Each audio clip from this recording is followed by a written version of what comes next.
the things in India is that you're constantly confronted by the poverty around you, and it's visible.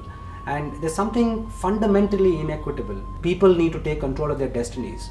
But at the same time, people must be given the tools to be able to take control of their destinies. I've been the beneficiary of markets. I've been at the receiving end of being in the formal markets for 10 years of my life in my career in banking. It's astonishing to me to think that we cannot take the possibilities of that same market and make it work for the poor.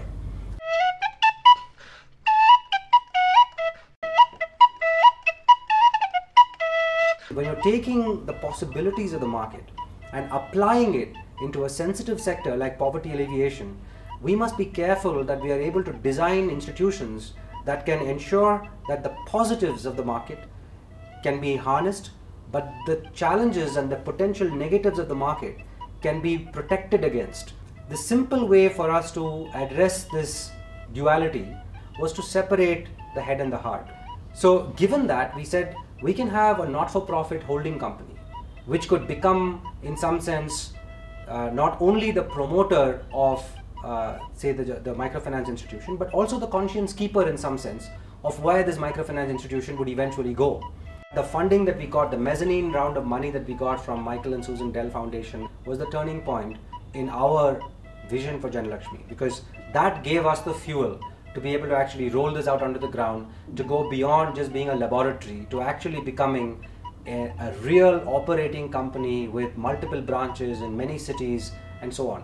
Philosophically, where MSDF is coming from, which is how do you support a market-driven approach to solutions and yet at the same time acknowledge that there's an enormous amount of innovation that needs to take place, and that innovation is going to come with its perils. It's not going to be a clean path, and that they, as the early stage investor in this, need to actually be there to handhold us while we had and hit the air pockets of our own journey.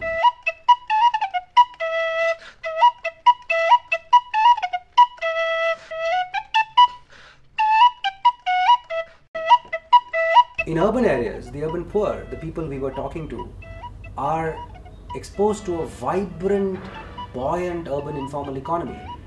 What they were looking for, though, from a financial services standpoint, was not just a single group loan of 10,000 rupees. What they actually needed was a range of financial services. They wanted the ability to say, how can I grow my micro enterprise?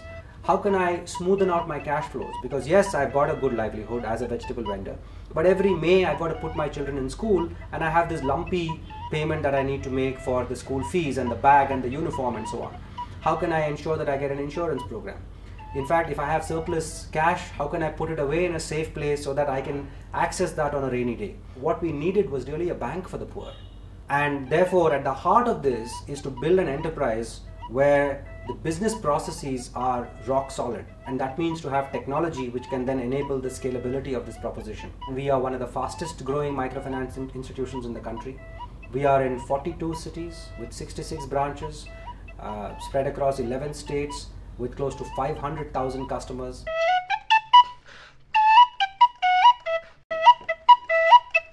We've had the luxury of stepping back and saying, let's go back to the original premise of the holding company, which is not only to be the conscience keeper of the operating company, but also to then say, what is it that we need to understand about urban inclusion, which cannot be done just by market forces.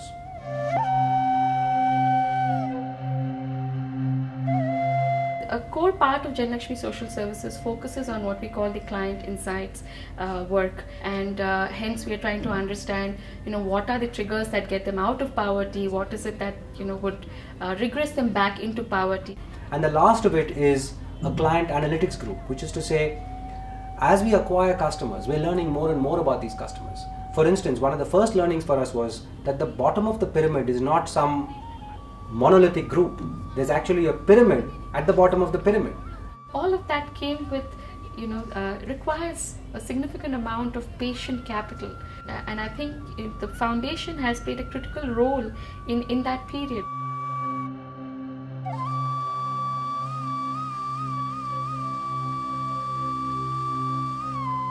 Carpenter का काम करता हूँ, 15 से 20 हज़ार मेरा महीने का होता है। बाकी गरीबों के लिए तो खाना खाने का भी मुश्किल है, तो घर तो बनाना वो दूर की बात है। We went to these customers to say, okay, what are your assets? What are your aspirations? And we discovered that 70 to 80% of them didn't have their own homes. And this is fundamental. And again, our instinctive approach was to say, why would the market not work? So now Janadhar has followed a similar trajectory as Janalakshmi. The first project, Janadhar Shubha, we finished the first phase of the first project, which is about 360 units. Totally we'll have about 1200 units. The first phase is 360 of 400 square feet, 1 bedroom, and it's just it's been delightful to see the translation of that idea into reality. वहाँ एक तो school का है, primary health care का है, shopping complex है, वो है, तो एक अपना घर अपना ही होता, खुशी तो होती है, उसकी कोई सीमा नहीं होती खुद के घर का. The way in which we've designed this and the support that we've had from MSDF is to say, eventually the stakes that we have in these operating companies will come back to us in the form of dividends, in the form of returns, and these returns cannot go out to anyone. So all of the monies, all of these surpluses and the share of the returns from these operating companies that accrues to the holding company will be available as funds to deploy back into addressing the challenges of urban inclusion, which was about saying how can we holistically improve people's lives but use financial services as one of the conduits or the means to get there. So it was about building people's institutions.